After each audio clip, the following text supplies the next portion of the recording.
Mijipaki hainde ndauda Birwiki pass Windat mi wawla Mandar suko mumchowono Tichoto aas Bono nodum nola Yeah, je l'aime à la folie d'acoup. Ya assalamu alaikum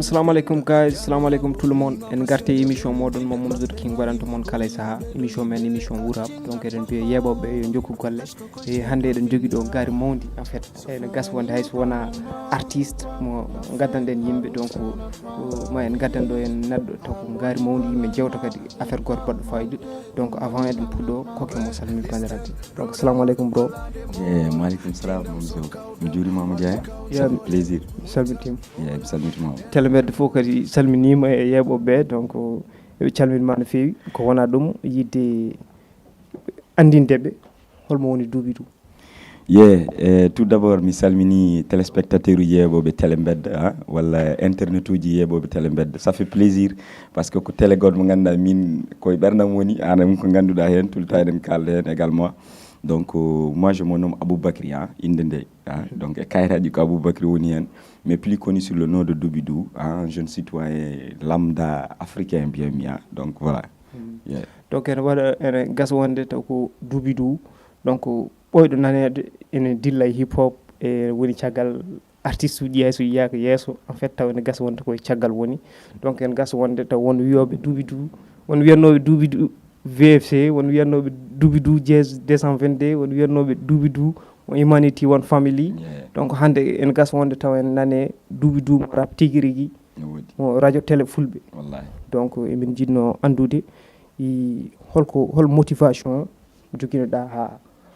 wawi waddem animateur ha wawi rokuma yidde hip hop et tout anamdim comme ko jinmi arande nak ande min woni place invité o ka ande manami poser question ngal mais ko namda kam ko wadi fayid parce que mera dum namdede ko pudim carrière mi joni mera namde bientôt wala 12 ans et million mais mera invité nokku kalmi dum mais hande peut-être télé bedde dañat chance pour kalen beaucoup de choses won ko woni ciagal Doobidou ko heewi ko suudi don parce que l'autre fois mi publication grand Khali Diallo ndeysaan mi salminoma de passage o wi nganda neddo e nder 1 an njia o firte nder 1 an di biya anne kada da force pour firtude 1 an di alors que il y a 9 ans di tarduda ciagal plus 1 an di ngandudam di ça fait 10 ans au galerie pour avoir ko joni hande ko donc hoto yimbe be ji hande neddo yettimu do tan jonko biya ko hanki yehi don alors que wonko woni ciagal d'abord donc ko métaphore got mo ganda c'est cool mino à l'époque j'étais rappeur comme tout le monde comme les Africa Soldier comme Otani mi buri bi ñaade mi weltan goppum rap min buri bi jaw mi rappanno abi mais wonno groupe god mi dudal ngendi quoi tewto teyari quelque temps après jaltumi babe gartumi avocat ji miskinebe woni gaace yen ya Allah mamzo en dide sukabe jowolnabe sukabe abeno pousse wuro ngo joni tu vois min gondi quelque temps certumi après panaji hamga jidano musico et tout mais Allah yam jogade mouvement engagement mi woni mélangeur artiste uji à un moment donné mi jogino association god ewo hawru mais balle kam tonguudi comme cigo rap do dum ala problème so mi jiri cifne kam jonnon association min organise événement got min gaddi do association got wadobe théâtre uji Ablay Pousse à l'époque ewo min dañi min jogi problème poddo anime des soirs ewo parce que on instant premier jogino animateur uji machallah kam fu be jehi voyage au niveau de Nouadhibou mais heddi minen tan e quartier o mi jogi on ami il s'appelle Tige o andi kam o yer kam ana limsi après kam boy fils ya jaggu micro bimi he addi problème wi kam mi ana woni rappeur ada hebu bimo yow d'accord taw wopi dum no tam wopi rap mi wopi bim ko côté micro mi pari hen début 2000 fin hedde à peu près de fin 2009 en comme ça et tout micro 72 heures mi jogino comme une petite 72 heures et quartier tan quoi comme une association au niveau de premier et tout micro quoi kebi non tan mede itte gauche mede wada droite yimbe be jala be dumina après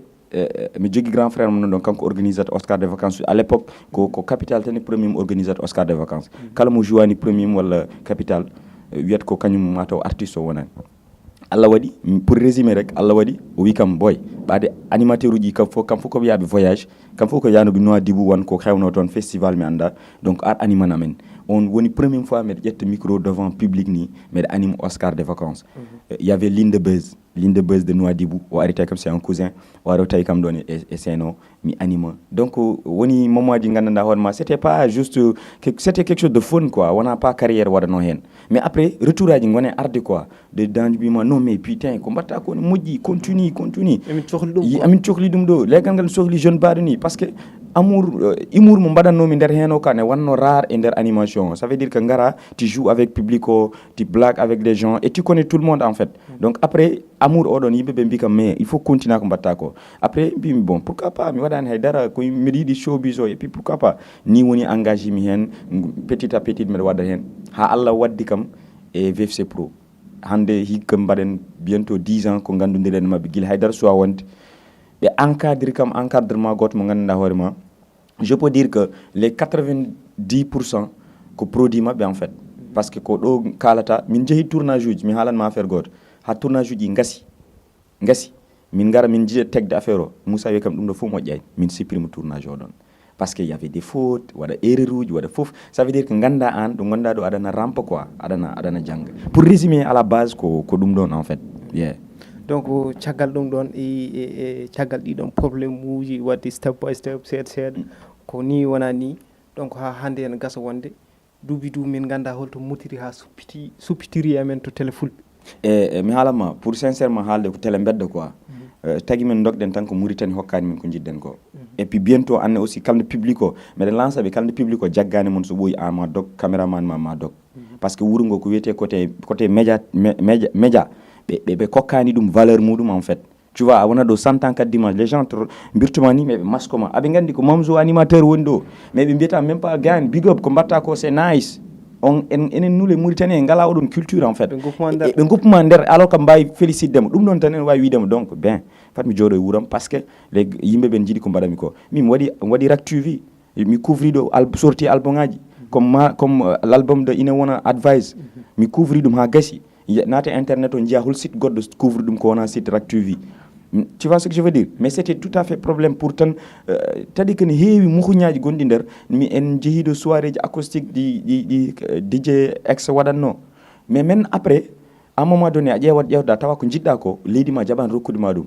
mais donc sa yi leydi goɗɗo nan à côté un pays cousin comme Sénégal média on dohi toon te aɗa jogui toon panaji et puis c'est possible entre Mauritanie et Sénégal à la frontière yappaɗe ko maayo tan serni men mi yaha toon mi impose toon hooram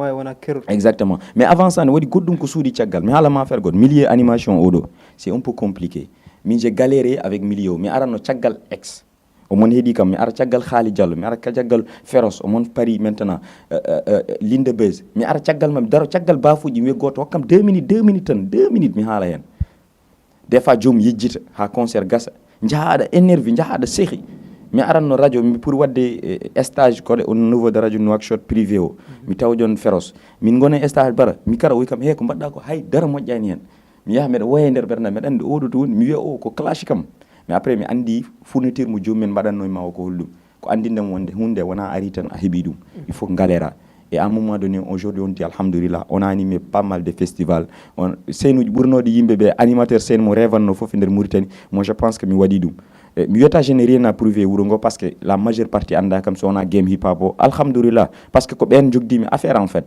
maintenant il faut public men na woppa wonde complexe ji ɓe mbaɗa reconnaître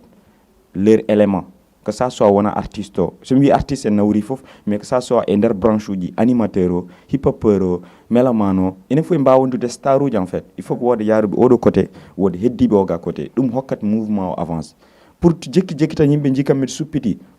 au niveau de Dakar kadi c'est la même chose en garani tan keɓɗen radio télé fulɓe wonto ndewɗen mi rewi ko wona radio télé fulɓe woni Africa Pular mi rewi toon mi rewi Top FM après nde gaden radio télé fulɓe grâce à notre grand frère Paco Legnol donc kanko addi link entre men e radio télé fulɓe aujourd'hui même si en cuwa wadde toon haydara mais nde garɗen nde wonko kalanɗen ɓe woni holɗum wiide ɓe minen min gummi ko nokku naggam mais ça ne va pas dire on est des étrangers nder wuuro ngo non étranger koye esprit wonat mentalement nous on ne sommes pas des étrangers on est des citoyens lambda comme tout le monde kalto min jeehi min bokkat comment hokkatma ɗum ko wonde neɗɗo quelqu'un qui est connecté andude ko yahata e monde o ko holɗum min mbiɓe salade merci et surtout leñol ngol eɗen daɗa en kalta ɗum enen jiiɗi yummo mbiyen nene ko sukuña ken daɗaɓe dans toutes les côtés en ngala même pas star goto qui est quelqu'un qui est suivi à travers internet o en ngala won certaines choses uji maintenant pour dañen ɗum ɗon fof il faut jogoɗen fotɓe udditante men portuji e woni hollum nde garmi nde mi wimi aha ko ni mbatten mouvement o ne jogui doole pour valoriser ko mbaɗanmi ko mbimi mouvement hip hop ne jogui doole hoto coke kam mi yiɗa mbiyon kam fulɓe tan min somi joguima envie haalde wolof mi haalat wolof somi joguima envie haalde hasaniya mi haala hasaniya par ce que nde tawno Allah hokki kam nande hen seeɗa maintenant il faut kokken ouverture artiste uji ɓe jogo mental ouvert par ce que artiste sokotako ɓe mbi kam on toddo min kokkimama on liberté je fais ko mbaɗanmi beelanmi mbaɗanmi ɗum ɗo et après ɓe jii kadi fourniture o en fait donc ko yettere Allah en fait yeah. donc ko wona ɗum e wonno ko duuɓi du donc mon radio télé fulɓe omo waɗa toon émission goto émission biteɗo rap tigui rigui donc oɗon mbawi nadde e nder YouTube walla compte mabɓe Instagram surtout compte makko kankone kadi ko watte toon ko golle joɗɗe nan toon mbaɗe e ko wona ɗum ɗon hande so sen jooɗimi ɗo ma yimɓeɓe mbi wowno joɗade Mamzo wowno joɗade koye rappeur hande nan jodde duuɓi du ma wonɓe humpi holko ɓe poti haalde ndeysaan mais wonno haala ka hande donc ko yidde yimɓe jewto affaire hip hop mais avant eɗen nattu toon namdormami ko seeɗa ne mbadduɗa e tampere tardement artiste uji e comme ça par émission ngaji quoi no ɗum ɗon moom mi haalanma affaire goto des fois mi jogui artiste a joni min beldata par ce que ɓe considére koye mabɓe comme koɓe superstar uji miiɗi haalde ɗum cri de cœur goto e émission o mbimi ɓe artiste ngara nous par exemple télé mbedda rokkuma audience de 1 heure plus 1 heure de temps plus o rokkuma kala kala ko belɗa kala ko wonno e ɓerde ma dégage a te ko kanko dogat caggal ma kanko kokkomo timing oɗon par ce que temps mo mbattenoɗo perde ma oɗo temps tan ko hunde o rokkuma on temps ƴeewa an aɗa doga caggal site internet goto mo ganduɗa certes entre guillemets jogui inde pour soi-disant aɗa rewa caggal ma ɓe dogga sa ari ɓe kokkatma ko 5 minutes wa 7 minutes 2 minutes ko calminali ma présente ɗa 5 minutes o kala ko gonɗa e dow mum a pari hen jaaha mbiya fuusi wuuro ngo te alors que moi je suis là en train de te valoriser mi rokkuma 1 heure de temps aɗa haala ko beelaɗa eɗen jewta dans le cadre carrière ma mais de valorisement donc a respectude kam pour quelle raison donc calel ɗeɗon eɗen guuru ɗum nous les animateurs hip hop uji haalpulareɓe eɗen guuru ɗum par ce que ko complexe kadi mbiyatmi mais kadi kala ɗo jiiɗa ko ñoli ko moƴƴi nan caggal mum min j'ai des potes mi déplaçat ta vie yaade mi wona Dakar mi nodda copain mi wiyaɓe o wona Mauritanie o naata Dakar mi dérange mo je te donne un exemple comme Africa Soldier biru ko ari Dakar vite fait mi namdaki mo ga avis makko 1 2 3 mbimom ar aɗan ko ɗum c'est parce que artiste ko artiste tan ko min parce que hayso 2 minutes mo mbattene scène o walla 3 minutes o wonko jibina tan men mais yato a yeehi ɗo paɗɗa yaade ɗo a valorise ɓe paɗɗa valorise de ɓe wonɓe artiste uji naata Dakar ha jalta pour nandidira jomumen pour mbadda men émission gona koye waddemo va et vient pourquoi parce que jawat ko mbatta ko par ce que mbatta ko mbiyata ko ala crédit wawa jibinande ɓe dara au contraire taw jomum ko woni caggal ko suuɗi caggal ma ko jomum wawa ɗum andude tu vois parce que neɗɗo sa andun holto poɗɗa wadde émission ciwa ɗon tan actak mais a anda comme arsugo wayi maintenant ɗeɗon caɗele ɗen guul ɗum invité artiste en jayma neex won jayma ɗum min somi invite mam une fois a wiidi kam woppet ɗum artiste uji fof ni gandiri kam ɗum mi ala hen ga midi 14 heures mais nak mbiɗa wawi soutenir artiste am mi jagganet jungo ha gandam jagui des fois yimɓe a goto anda hol min hol mbiɗa jogui artiste am préféré mais goto andata mais artiste uji mo mbaɗmi hen stati walla mo kalmi haalmi fof cikkata oɗo ko minema ko jiiɗimo e baba donc en gasa wonde ko haali ko tawne woodi par ce que émission ngaji ma min komi jeeɓowo donc somi wonano premier mami limte deuxiéme walla troisiéme donc min jii mbaɗɗa noon e African Soldier walla authentique walla Babs bi e Abda MC donc ko artiste uji aroɓe gandanɗa hoore ma kolla yimɓe kadi ɓe gari ɗo ɓoyani mais a waɗi tous les moyens pour ɓe mbawa yettade donc wonno yo sujet yewtere men hannde ko haala hip hop Mauritanie walla hip hop Pulaar mbiyen en général donc ko yidde wiide yidde avant eɗen kaala nder donc il faut ganden ha para hanki hip hop o holto wonno e holto yaretno e pour mbawen haalde hip hop hannde donc hanki hip hop Pulaar hanki de fuɗɗotone holno jiiruɗa ɗum non tranquillement parce que hip hop Pulaar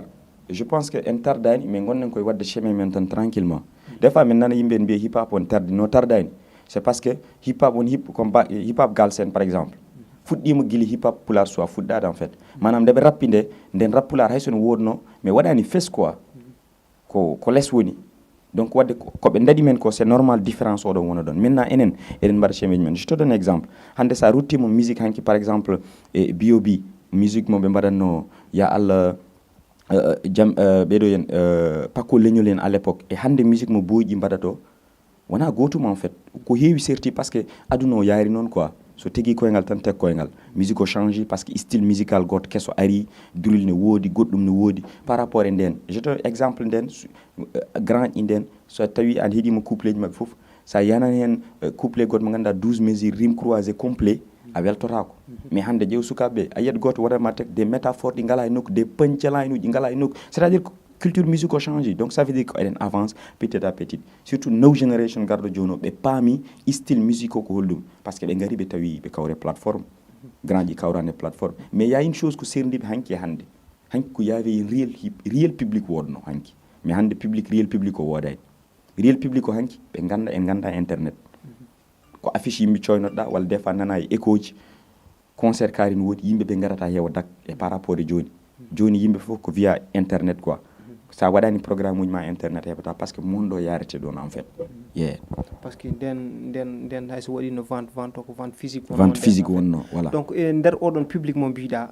public réel o natti wodde est ce que ɗum ɗon koye artiste uji ɗi change affaire o walla ko hollum non ko monde o yaari noon par ce que maintenant yimɓe sont trop connectés kadi ko mbimam joni ko public o surtout Mauritanie public Mauritanie koye star uji artiste uji koye star uji melamano yimɓeɓe fof ke star uji donc pour rendinde ɓeɗon fof e nder coin goto ko wonata ko probléme star uji fof so ndendinama e coin goto oɗo foti yimde ɓeɗo pobɓa ɓeɗo gama so tawi yimoɓeɓe e foɓɓoɓe amoɓe kam fof ɓe poti même pied d'égalité e scène o tan donc wadde concert on wawa welde hanki show uji hanki hande wona gotum mais kadi ene waɗi ko sukaɓe gaddi joni par exemple surtout joni avec 2 ans ɗiɗo passé wol 3 ans parce que yimɓeɓe ko uddaɓe y avait des maladies de gauche à droite ɓeydi kadi ñifde par exemple spectacle uji men aɗa limo combien hitande fof enen aɗa limo combien de spectacle waɗata nder wuuro ngo spectacle mbimam wiyanima concert de concert kay ne waɗa mais spectacle ene wayra wadde wuuro ngo spectacle ene wayra wadde wuuro ngo spectacle ko concert show pour andinde yimɓe spectacle haɓɓe ɗo famɓe spectacle c'est à dire que ko show goto mo ganduɗa aɗa anda ɗum ɗo ko show woni ɗo ko concert woni ɗo das hip hop aɗa yiya ko hip hop uji montat to scène o ya animateur noon toon yimɓeɓe public on joué ce show mi ruttinanma seeɗa concert Soldier Hems Doufal et authentique la case ñan hen Nokshot guila ndene joni ça fait 2 ans Nokshot waɗani show wona haala tan mais Nokshot waɗani show c'est ça show public mo ganduɗa différent et puis différent âge uji gonno toon oɗon jour y avait DJ Ali en y avait Khali Diallo en y avait âge uji gandanɗa hoorema wayrunoɓe arde ko arannoɓe concert nden kamɓe garti oɗon concert donc c'est à dire que on show mbayruɗen dañde show mo ganduɗa en mbaɗi show maintenant no waɗi concert noon on show ko artiste uji ɓuuɓi walla koye faade pandémie non ko show oɗon ko yimɓeɓe garduno pour wadde show gari consomme de musique manam consomme de artiste uji mumen ko artiste kala artiste montuɗo mbiya ko oɗo ɓuuri forde goɗɗo public o arduno ko pour wadde show par ce que ɓe jewnuno ɗum maintenant concert uji men garata a yiyat concert gasa guila début à la fin hay invité d'honneur o pour o daña 2 personnes wullanoɓe mo en même temps ko probléme par ce que yimɓeɓe ko star uji garat ko concert tan quoi garat tan ko ɓaggade yebde quoi j'ai envie de wadde divertissement ɗum hay jaaha rosto ɓuuri il faut que ganden public men anda holko mo ardata tan ko mboɗo miɗo yiiɗi yaltude en fait garta wadde show mais va voir dans les pays ailleurs show so waɗa yimɓe artiste anima artiste o wiyat jour ɗum ɗo public o ɓorte wutteji men mbaɗen show yimɓe ɓorta wutteji mum ne joua uddita boutel ma wiyan juppa e mabɓe ha ɓallimaɓe leppa mais waɗa ɗum hannde a boyɗi dow gandata koɓe star uji dow scène ɓe tawanma ɓe piimaɓe tellinma par ce que ɓe ganda ko woni show quoi sa yuppe mabɓe ndiyam ɓe mbiyata ko yawari te alors que so show gonɗa e wadde donc est ce que ɗum ɗon kadi mankani e pour artiste uji e sensibilité public o ha wawa ruttindeɓe affaire goto gonnoɗo walla ha wawa ruttindeɓe to monde o yarte ɗo non ɓe aɓe jogui hen part de responsabilité aɓe jogui hen par ce que saɗa waɗa show par exemple an hollirata yimɓeɓe ko show mbaɗanmi gandinaɓe e nder promotion ma ko show mbatta mais sa holliɓe ko concert classique soɓe gari ko concert classique ɓe gardata en fait ko garat koɓe mbarayi ɓe garat koɓe voilà quoi garat ko bureau ɓe payi ɓe gara ɓe mbaɗanma par ce que an hollataɓe ɗum an yeyata événement ma en fait donc e yiyande Doobidou somi wi Doobidou rap pulaar hannde holto yarete ça va nana avance parce que somi yi exemple le cas de Brems je donne un exemple Brems pour la première fois on a vu un jeune jeyɗo album mum en mbawa haalde somo mais o yeeyi album o quoi comme ça o yeeyi album o jiiɗani jeeya e VIP uji te déplace gara innovation quoi ça veut dire que ça avance Wizabi Al Abidine c'est un jeune aujourd'hui apprécié aujourd'hui au niveau de Galsen, hein, et authentique, hein, Gatamare, et son Allah wawi wadde ko instrument ko ala taw artiste ra halpular dañde ɗum instrument advice ene wona volume a fait tour du monde nan waɗa tour d'étoile o donc c'est à dire que nana avance en fait donc sen duttima dans tous les côtés côté fof ne waɗi to gandanɗa hoore ma nan waɗa partie hanki aɗa amantuno gueɗe baɗi ni man hande mouvement nan avance pour cela eɗen jogui même pas temps jooɗade eɗen kaala eɗen mbaɗa interview ji donc ça veut dire que nan avance eɗen ñaago kadi Allah casquette o ummoɗon ngabba place goɗɗo en fait firti to hanki to vente o wonno ɗo par exemple ha joni nana ɓeydo wadde tuɓo pour yaade dow par ce que waɗi moment goto ni mboɗo yeeɓa ɗo direct yero donc walla kanko e Roi Hems omo haala on wiya album mabɓe donc nde ari nde ko kamɓe ɓeydi prix pour vente parce que nden wonno ko 1000 kamɓe gari ɓe mbaɗi ɗum 1500 e donc joni affaire o kadi nana boyji gari kadi ɓeydi affaire uji mayi ko Bremso waɗi ko ma goɗɗo ar kadi waɗa ko ɓuuri ko Bremso waɗi ko manam waɗa vente goɗɗo c'est à dire que ɗum woni ko hip hop o ɗum woni innovation parce que musique c'est une vie hip hop c'est le discours artistique basé sur l'actualité donc andata ko woni actualité monde o jaada e monde o en fait Bremse c'est ça qu'il a compris il a compris que actualité o foti yaadude e musique o en fait manam actualité ko natti wonde par exemple comme nden c'est à dire que contact kadi nden kamɓe Roi Hemsen koɓe kawri koye Jamin Teki mi haalanma koɓe kawri ko ɓeɗo ko hawri hannde ko wona gotum de hanki ɓe kawri koye wawde pesde publiquement sa wi mbiɗa waɗa sorti album ko ñan hen gandata aɗa jogui public Mauritanie walla ala public par ce que public notoɗo mo ɓe keɗaki taw son uji ma mais ɓe garat notadema est ce que a faami walla famani manda sa faami philosophie oɗon mbiɗa yaltina album entrée c'est 1000 giga plus CD wala 2500 plus CD public o ara esta en ji maison de jeunes uji wattiɗo waɗiɗo biche fermé ji ala mo hebbinani maison de jeunes e sorti album ngaji peesa publiquement ganda publiquement ko oɗo public joguiɗa mbawa wiide est ce que aɗa osa wadde gueɗe goɗɗe mais hande boyji ɓe pinat tan ɓe jaltina projet sans autant en a wawata pesde public mabɓe ngam mbawɗa wiide tan komo wawi rap walla ala wawa rap a wawa pesde public Brems a wawa pesde public a anda hoole mabɓe ɓurɗo public a wawa andude mabɓe hoole mabɓe ɓurɗo public mais hande artiste uji jamen en mi wi sorti album ngaji ɗo ko rang goto ha Jamin Teki wona Jamin Teki sorti album ngaji e nder maison de jeune sa naati nder maison de jeune o mbiyata ko ɓeɗo tukoreji mabɓe goni mata ɓe ngala public par ce que artiste uji ɗi ko ɗon noon public mabɓe tolni donc sorti album ngaji kadi ene permettre non men nous les animateurs andude oɗo artiste hol pourcentage o jogui wuuro ngo en fait par ce que joguiɗo pourcentage deggantano so waɗi spectacle a yiyat nder heewa ha bowol watta rurde quoi kono ne woodi kadi nde jaar yimɓeɓe joni ne waɗi changement goto e nden ɓurno weeɓirde par ce que nden en gasa wonde jiya nakshot foof taw ko concert goto waɗi et puis rappeur garowo foof addorat leegal mum addora entourage mum addora yimɓe muɗum public muɗum donc hande 3 concert walla 4 concert en mbawi waddude e nder ville o donc affaire o ne waɗi changement seeɗa non c'est normal parce que musique way noon c'est ɗum kadi ñagoɗen Allah eɗen ñaagui par exemple comme festival Salamu Aleykum one ko goto festival mo ganduɗa ene doga e wuuro ngo et chaque année yimɓeɓe ne paɗa ɗum n'est ce pas eɗen ñaagui festival goɗɗo ara marhaba bikum ara eɗen ñaagui bisimilla moon ara eɗen ñaagui ammoho e festival ammoho ara eɗen ñaagui festival uji ɗiɗon foof ara watta e nder jamma goto walla nder 72 heures au festival gasat oɗo ara goɗɗo ara eɗen ñaagui ɗum Allah par ce que ko ɗum jiɗɗen et plus que ɗum ɗon no wona ko état o tan wawi hen jaggude wona probléme hen foof ko ɗum ɗon so yi mouvement o yahani c'est parce que état o kadi jaggani hen par ce que je m'en fous ɓe mbaɗi culture o ɗum ko nañ ko wax mu dee quoi kalen ɗum maaya ko ɓe mbaɗi culture o ko je m'en fous ne waɗi nak bénéfice ɓen mais nous en cewataw en urnaki ɗum ga aɗa ɓe mbima ko anni welde ko so fasi urade enen uureki gas so a fiide men mais wonɓe weldi du genre ko ɓe mbaɗani ɓe jagganani men no poti jagganirde men ni donc holno jiiruɗa showbiz rap pular o won ñamoɓe hen haalis won sukaɓe nemiɓe hen hande musique o ne yoɓa ne yoɓa bon mi suusa sidde quoi en fait mi suusa sidde ille mabɓe mais aɓe gandi aɓene ñaama hen sincèrement par ce que a wawi wiide par exemple jaltina projet mbaɗa par exemple plus de 40 et quelques villages mais ko haalis joɓeɗa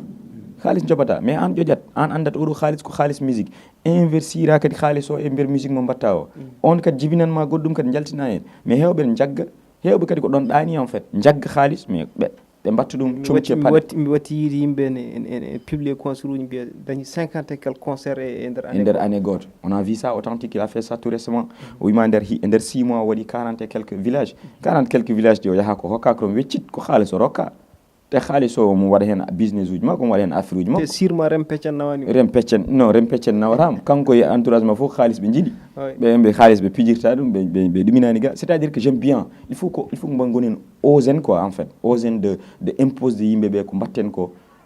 culture goto très noble yo yimɓe ɓe respecte ko mbatten ko ngam enenne kadi mbawen bénéficiade hen par ce que a wawa pour yumma goppa bamma goppa métier ma goppa fof concentre ɗa e ɗum ɗo donka firtude hen en tant que jeune aussi aɗa yiɗi darnude galle aɗa yiɗi resde oɗo micro aɗa yiɗi hen wadde sodde hen oto aɗa yiɗi hen vraiment janggo somi ari taw ko min déplace to min garen dans le cadre label garen plateau télé bedda ene Allah no wawi ɗum wadde arta ɗo hitande wonimi taw immeuble en dari Allah wawi ɗum wadde mais pour keɓen ɗum ɗon fok yimɓeɓe ɓe mbawa wadde consommer par rapport ko batten ko donc ko wona ɗum ɗon hip hop hande par exemple et surtout rap pulaar e nder concert uji meɗen en jiyama ne heewi wadde violence et tout donc hay concert min cikkannomi tan ko Mauritanie tan way noon quoi mais hay concert ñande hen Boy Diarra Sénégal donc mi yi waɗi violence waɗi tout et tout e afruji kewɗi donc e nder oɗon an e yiyande ma holko addat ɗum e holko invitat ɗum kadi mi waɗi hen sorti on concert Boy Diarra mi waɗi hen sorti kalmi en tant que Boy Diarra c'est un frère ndew naati Dakar nde presque mi wiyata mbeɗa jeeya mais mbeɗa bokki e ɓe gadi contactude pour min mbaddu émission peut être Allah hoddirani avec contretemps uji ɗi et tout min dañani wadde émission bon c'est un jeune joguiɗo avenir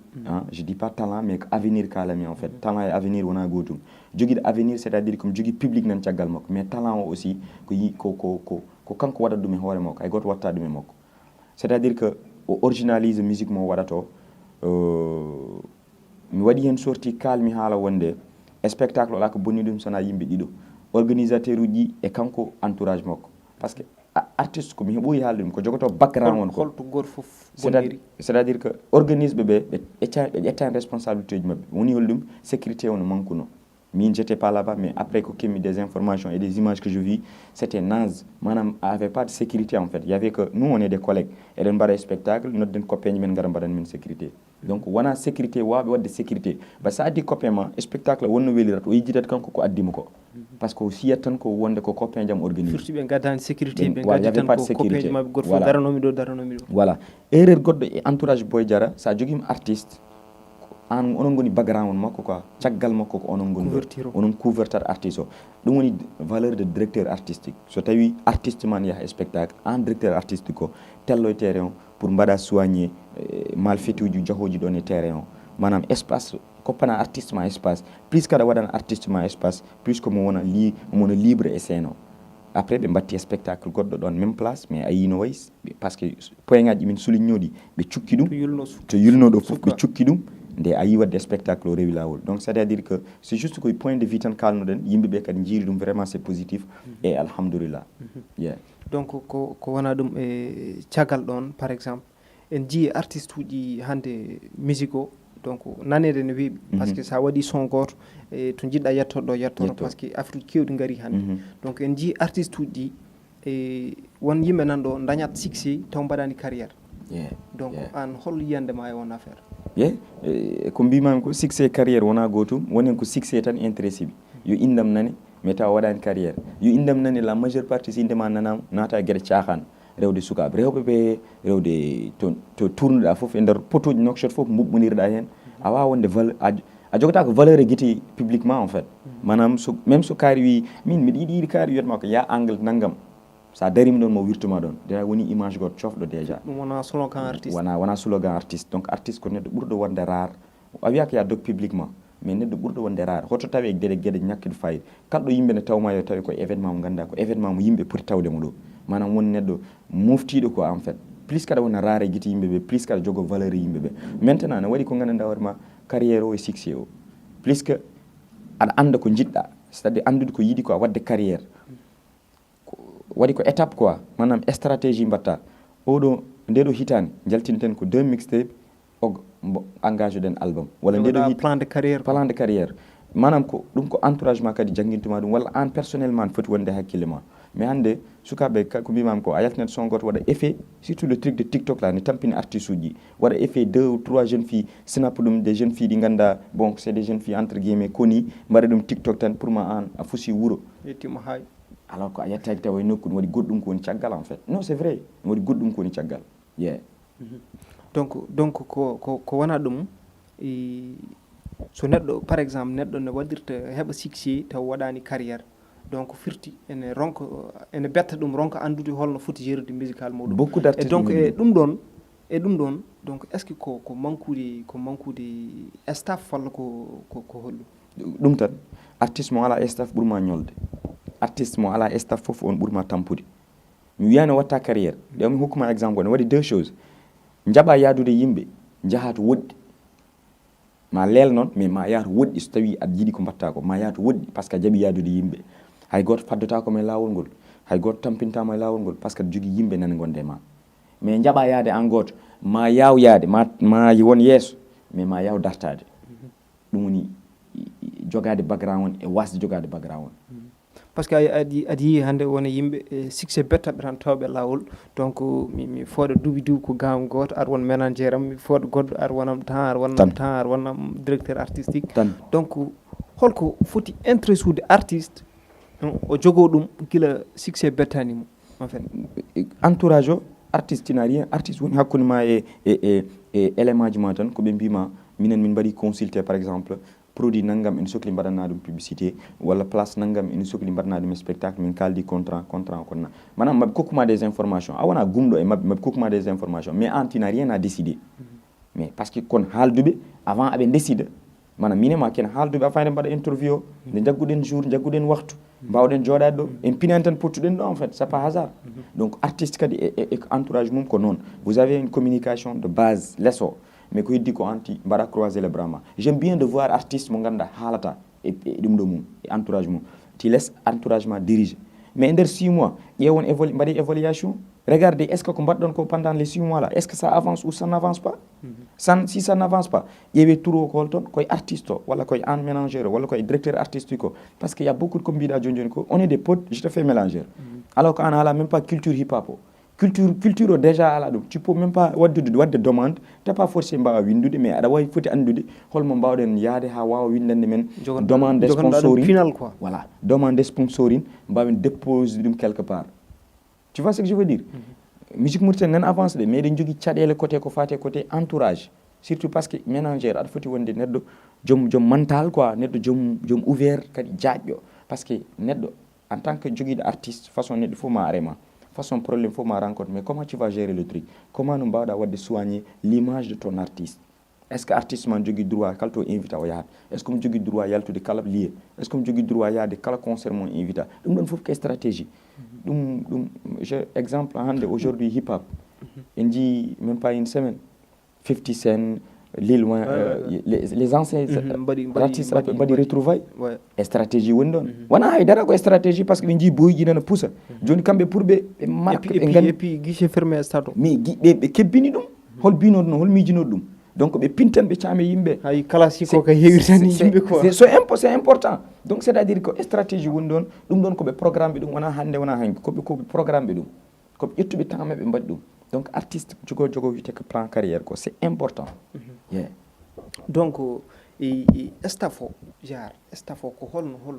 piyeji ɗi foti posirede par exemple omo jogui directeur artistique omo jogui ménagère omo jogui hollum goɗɗum artiste o foti jogade donc min je pense que directeur artistique o aɗa wawi wonde même ménagère makko ménagère o aɗa wawi wonde directeur artistique makko ko même ko casquette goto mais sa welama kadi aɗa wawi serdude pour faciliter ligguey o ko liggey goto directeur artistique o ko kanko encadrement par rapport côté musicalement il faut jogo ko wiyete horaire musical manam so naati studio ɗo tan o heeɗima ɗang o wima non ittu ɗum ɗo ɗum il faut jogo horaire musical so ménagère o joguima horaire musical o wawi lijjitude ɗiɗon jarani directeur artiste on élément tan wawi won ɗon ko heddi ko mais so woni o ala ɗum il faut ƴeewa il faut so tawi directeur ma ménagère ma ko côté administratif o yaari côté papier ji du genre o ala horaire musical mais yiru joguiɗo horaire musical mbaɗama directeur artistique kanko encadrement même directeur artistique wona tan on wayni wonde directeur spectacle uji ma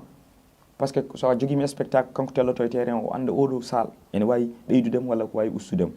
aɗa andi artiste won artiste uji hannde so mbiyama ne mbaɗa salle naggam sa nani tan avant ni aɗa juge a yawat ɓe hannde hakkude ma e Allah sa tawi a nani Jaminte ki artini waɗa maison de jeune ɗo ɗon tan min goni mais ɓe engagé ko arena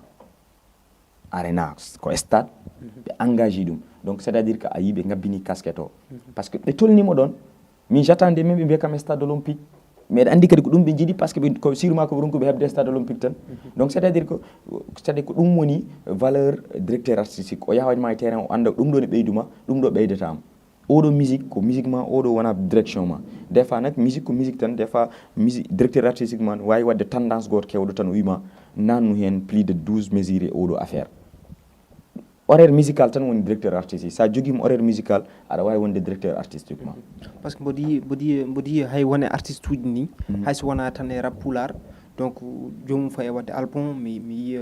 e nder hen ƴetta contrat taw ko neɗɗo goto joguiɗo horaire musical taw ko directeur artiste neɗɗo goɗɗo ga a faami o addamo contrat pour juste e projet makko mi yiiɗi wadde des couleurs différents après o adda ɗum et puis kañum wiya tan watni et puis so projet o gasi ko yi lawol ɓen yimɓe ne goodi ɗum waɗi enen en pinanani wona en pinanani la majeure partie surtout e nder commune men e communauté men eɗen manqui finande oɗon affaire comme que hip hop on parle de hip hop ko monde quoi ko aduna foof yeɓat men le cas de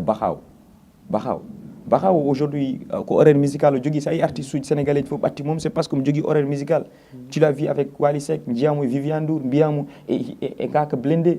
ƴewto yalti ɗo mbalax o fate hip hop jiyamo des fois sakhe Philippe Montoro par ce que ko tagui ɗum fof komo jogui horaire musical dépendaki tan e wonde hip hopeur aɗa wawi wonde horaire musical taw jogui ko wiyete horaire musical Jaguar par ce que mélodie Jaguar so ari aɗa andi ɗum ɗo ko ɗo natata ɗum ɗo natata ɗo ɗum ɗo moƴƴi ɗo espace uji tu vois aɗa andi holko foti woppede ɗon ko fotani woppede ɗon horaire musical rokkatma ɗum donc ɗum ɗon c'est très important artiste sa dañi on élément ƴeew leelat tan kono a heɓat réussir par rapport e ko jiɗɗa wadde ko je te le jure wona cakan donc ko wona ɗum ɗon e musique par exemple hande sen kaali haala musique Mauritanie walla kaalen haala musique fulɓe fof donc en ji hande waɗama par exemple mbaɗi code hip hop e waɗama donc ene wawno wonde taw en galano ɗo ko way noon donc waɗama donc on affaire holno jirɗa ɗum en tant que an j'espère que ɓurno ɓattade walla wondirde onon côté code hip hop ko sœur goto organise ɗum madame Ndiaye Coumba Kunju et puis yimɓe jimo e game o ko addi omo waɗa code hip hop o waɗatno top 10 amour neɗɗo foof ko amour jogoto e hunde yaha ha engage oɗa hen affaire goto année 2020 il y avait moment de Covid o waɗi ɗum c'était en ligne wonno wonano tan truc comme no mbaɗi événement oɗo passé ni j'étais pas là-bas je savais pas holno yaari le fois passé sincèrement mi anda hen no feewi quoi mais passé o quand même mbiɗa wonno e des membres de bureau minen gonno min dugda min kaɓa nder bureau min kaɓa min mbiya oɗo artiste son makko nanggam o c'est bien mixtape makko oɗo non mixtape on jogui min dugde nder hen par ce que y avait joom horaire musical en direct ɗum ko 2020 wonno mais 2021 mi participani hen quoi après c'était bien quoi ko une innovation mo ganduɗa c'est rarement awolti yimɓe fof jiiɗi ɗum chaque année wiye ko kaari ƴetti meilleur album ƴetti meilleur mixtape ƴetti meilleur son ƴetti meilleur ɗum ɗon c'est pas à nous de valider ça mais ko public validata ɗum so waɗama par vote il va vote mo beeleɗa par ce que ko vote par vote waɗa vote mo beeleɗa et puis mbiya ko oɗo woni artiste ma goɗɗo ara vote mo weela mo tawi yimɓeɓe tawi nombre par ce que kalto majeure partie heddi firti ko mataw ko on ɓuuri kiifede n'est ce pas on totte min je pense que 2021 oɗo moom vraiment haydara mi anda hen quoi ko kumpam kala hen kalmi quoi parce que mais aɗa jogui hen yiyande en fait non si donc par ce que e nder hen yimɓe ji artiste uji gullitima waɗi coow no fewi donc heew mbiya kaari méritani ɗum ɗo donc en tant que yiyande ma en fait a ala toon saka min namdoma won question walla waɗa no min namdori mais ko yiyande ma hen par ce que ɓeɗo no wiyete yakare africa ɓe kaali pour singel o en fait kamɓe ɓe méritano ƴettude ɗum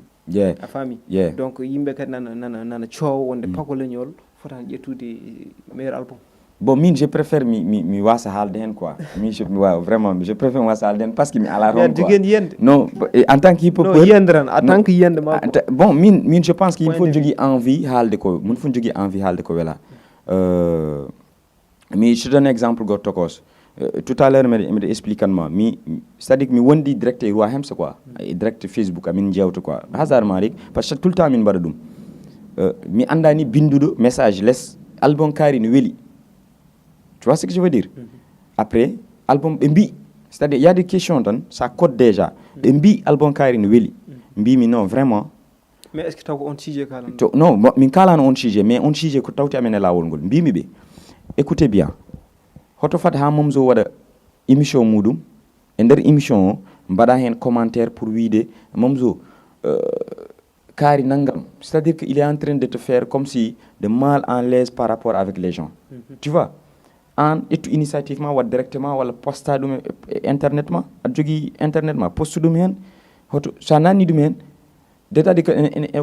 je suis obligé mi hala hen parce que ko commentaire te obligé lire commentaire uji jaboda commentobe parce que a wadi direct pour haldude ko wado commentaire uji be kadi ko hen be jeya mbimi non ho ndendine yimbe be parce que album pako leñol sono weli wala welani toute façon wada may plateforme o sa welani ma ya vote mbiya welani sono weli ya vote mbiya ni weli zain hatta n'est-ce pas mais wana mbasa vodde wala mbasa duminde ala dernier moment garta dum wadata yimbe be jogo on problème te sa ruttima ciagal la majeure partie yobe mo wonde ko kaari en mérité o ko hebi ko mojjani o ko hebi ko ni mojji yobe njaabe kolluma raison pour laquelle est-ce que be voti wala be votani moi je préfère vraiment mi wasa halde hen parce que en heewi ko ngandana warma des fois en jalni quoi a halaten tan yimbe gitta halaka to ala do be nawdum to fotani wonde do tu vois ce que je veux dire maintenant on est des hip-hopeurs le hip-hop c'est le mouvement mo ngandana horma jogi liberté ko mouvement mo ngandana horma on est noble parce que hande kalko xewi wurgo ko enen gaddato kasde kalko so sukar beedi menen kalat so nebam usim ko enen kalat so lam wodi ko haala ko enen kalat donc nous on est des jeunes ken engagés en fait par rapport e goddo bado ko ganda ko quelque chose de fun wala ko pour weltinde kaari non enen ken soldats quoi donc on doit pas faire erreur en potane wadde erreur uji quoi kalka den éviter ko ganda en wada men en rindini men public men kalko ne rindini men public men ne way addu jibor jango kadi événement fof mo jiida sa yi tan yimbe be jaggiri fo positif c'est parce que fotbe nanne den fo nannama hen exemple télé bedda hande so yañi dami mudum tan nanni hen kala poddo nadde hen tan moi je pense qu'aujourd'hui télé bedda validé ala kulli hal parce que fotbe wonde hen be nen hen yeah vraiment en sohla wonbe do be e be ngala do be ko wayne royaume sen ko wayne yaro gayna ko en ko wayne soldier sen jamin tiki hay wonbe ciagal lidbe eden jidi waddude mabbe émission do wadi mi yihen ha jettumi pour yidde wadde émission taw ko en direct sur Instagram wala sur Facebook et tout wala fof en bonne foi ko pa wuti ko babirabe ar way wuppude be ko babirabe ko pa royaume se xam nga yero be fof dem gondo keddara tan ko Facebook wu jodade Facebook am bala ko pa wuji quoi vraiment sérieusement mi yidino wadde émission ko abi pour dum wadde aussi mi hokkama crédit korgod a put dum wadde a put wadde hay so wona direct mais a put wadde vidéo pour soutenir de odo initiative pour soutenir de télé bedda en fait parce que on est là en train ko mbimami ko yetten tamen fof tardinen yimbe jodden eden kala haal jummen donc jummen kan foti valoriser ko batta ko mi so med haala ma ada foti haalde haalam quoi ça coûte rien du tout yero ou roi hems ou soldier hems gote ma fof etta esta mudum wala poste comme par exemple truc de dire te jehe soutenir télé bedda gote ma fof jogi audience de son côté donc yobi soutenir yimbe be parce que eden soutenir be c'est très important ça sokhli waddude mabbe dum don foti ko yawde e yaccade ala midi 14h parce que aden do valoriser leur projet kala ko gote mabbe yaltini hayso goto rokkani information ngani mi med anduma ma halen min mami halen goddo ma halen sans autant attendre retour mabbe mais wadde kambe so tawi be mbi teddungal dasataake rondete donc so neddo wadni mo teddungal hoto tas teddungal mum ron teddungal makko quoi ko batten ko teddungal donc be duttin men teddungal ngal positivement également encore une fois yobe mbad direct de dire que les gars en direct uji mabbe hoto jejjiten en jogi compte telemen wala hoto jejjiten en jogi site internet men ko telemen woni ko toto muditani soutenir en be ko jaggenen be jungo e sen badi non joni wuro ngo watta men hakkille parce que gote ma fu jogi audience yettaake telebed moi je pense que c'est ça parce que jogi kala ko neddo yidi dénonce en fait en bawi ko télé mon ko uditi wallahi wallahi bon yidi haalde en fait vraiment a haalat quoi donc ko wona dum don question goto après émission eruji pudi on wuti yeah effectivement donc namdat mami i hol secret mo jogoneda artiste wonde ha so wadi odon secret mo kokata mo yito hen hormo c'est simple ligade tan andude ko mbimami ko hip hop c'est le discours artistique basé sur l'actualité. Le hip hopper doit être quelqu'un connecté. Hande anda ni même hol jour hande gartuɗo hande o e nder Mauritanie artiste nodda ɗum namdoɗa ɗum hande jour mo gonɗen hande o ñalawma mo gonɗen hande o hol année oɗo année passé hol histoire mo ganduɗa Mauritanie ene waɗi ɗum retenir par exemple manam aɗa foti wonde neɗɗo connectiɗo e wuuro ma aɗa foti wonde neɗɗo jagguɗo actualité wuuro ma des fois aɗa yiya exemple hokkuma exemple tan ko punchline nek no beela no artiste uji beela fof jagguir ɗum fête de femme yonta ha fête de 8 mars ha yawta a yiyata artiste poste goto truc e compte mum au contraire jeyata ko goto poste taw ko artiste koniɗe ko artiste gandaɗo yimɓe ɓe sivata jeeya o ronka hay postude le 8 mars de dire félicitations les femmes walla bonne fête des femmes ko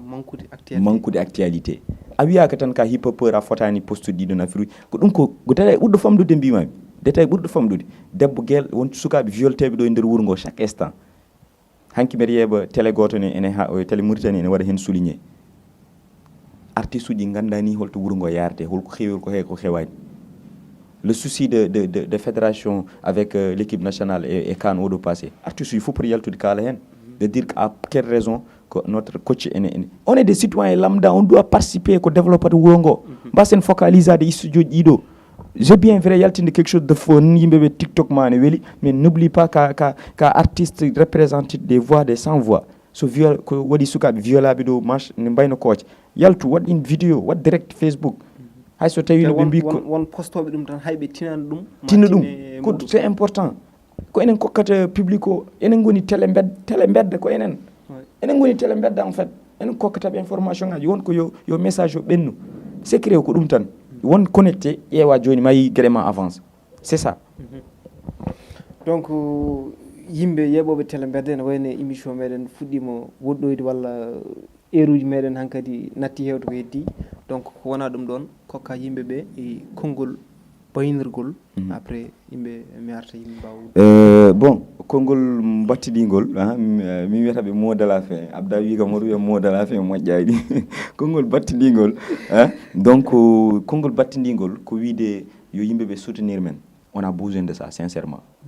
min mi meeɗa postude compte am Instagram pour wiide yimɓe ɗin jeehe abonné ɗe je préfère de dire abonné ɗe e Roi Hems abonné ɗe e authentique abonné ɗe e Wisabi Safaray je préfère de dire yimɓe public o jeehi abonné ɗe artiste uji ɗi par ce que kokkonɓe doole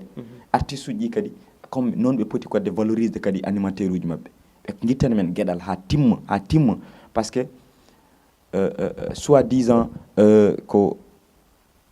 artiste nanngam jogui animateur nanngam ɓuuri jogade agence animateur nanngam donc animateur kaari ɓuuri ɗum jogade relation a juumi Mamzo ɗo aɗa foti ittandemo gueɗal comme no guittanirɗa gueɗal animateur o e gonɗo mo ganduɗa an la a numéro mum ala donc ittanmi gueɗal min mot de la fin ko yo yimɓe guittan men enen gueɗal nous les animateurs peul yoɓe guittan men gueɗal c'est très important donc ko noon ko affaire goto ɓoyɗo haalede affaire goto ɓoyɗo woytede yo artiste uji guittan animateur uji gueɗal donc goto foof to heedani goɗɗo o en andi to heedani goɗɗo o ko ƴeewa wadde to gonɗa foof andu keedanɗoma wonto heedanma donc ko wona ɗum ɗon e émission fuɗɗima woɗɗoyde e duuɓi du mo télé radio télé fulɓe donc borom émission rap tigui rigui donc emin jeeɓa walla kadi émission nder galle kadi emin jeeɓa somin jeeɓa min cikka kadi ko goɗɗum quoi ko goɗɗum en fait donc emin keɗo dabaji ɗi tellement c'est cool emin valide donc toujours mbaɗa waɗa e commentaire ça fait plaisir je vois les choses mi yiiɗa addude jiyannam mais moy loolu quoi ça fait plaisir mon bro ça fait donc en tout cas emin jiiye liggey labɗo nan waɗe et puis ɗemgal ngal nana puusire oɗon banggue donc hayso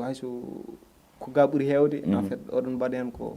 mbawɗon ko donc wona ɗum yeeɓoɓe télé bedde eɗen mbiya pour jokkodirde e amen yo jomum waɗ 49 73 60 77 waɗ 49 10 08 07